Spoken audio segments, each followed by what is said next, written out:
Улаанбаатарын хувьд бол ер нь 10 сарын дунд үеэс эхлээд бохирдол эхэлж байгаа. Бохирдол эхлэн гэдэг нь юу гэхээр стандартаас дээш гарч эхэлж байгаа байхгүй юу? 10 дугаар сарын дунд. Энэ нь бол мэдээж галгаатай холбоотой. Галгааны одоо улирал буюу гэр хорооллын галгаа эхэлж байгаа холбоотой.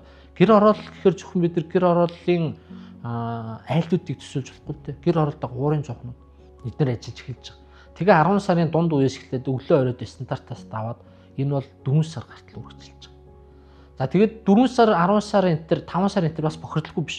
Энэ үед бас ялангуяа PM10 том тоосонцрын бохирдлоос нэлээд өндөр. Юу гэхээр та бүхэн бид мэдээж үү гадаа машин угаагаал тавихад 1-2 хоног ороод тоос шороо болчих. Чи нөгөө цас сайсны дараач намарч тэр юу гэхээр хөрснөөс үүсэлтэй зөвхөн одоо шороон зам гэлтгүүгээр хотын төвийн гудамж явгууны замчнаас ингээд шороо борооны дараах шорооч гэдэг ч юм уу ингээд зөвгдөд ирж байдаг. Эдгээр автомашины хөдөлгөөн болон хүний хөдөлгөөнөөр эсвэл салхиар агаар дийддэг.